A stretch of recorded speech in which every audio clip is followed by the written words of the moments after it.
নমস্কার বন্ধুরা, আগের দিন মেলা পর্যন্ত দেখিয়েছিলাম, মেলার পরের অংশ আজ দেখাবো।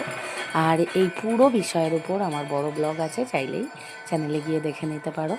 তো এখানে ঠাকুরমশাই প্রায় শেষ লগ্নের পূজা নিয়ে ব্যস্ত, উনি আরতি করছেন। আমরাও এসে 108টা প্রদীপ জ্বালিয়ে নিলাম সবাই একসঙ্গে। এর মাঝখানে কিন্তু গণ্ডি কাটা, ধুনো পোড়ানো সব হয়েছে, কিন্তু আমি দেখাতে পারিনি কারণ আমি নিজেই কিন্তু গণ্ডি কাটি। তো কোনো দিন সুযোগ হলে দেখাবো যে কতজন মানুষ এখানে গণ্ডি কাটেন।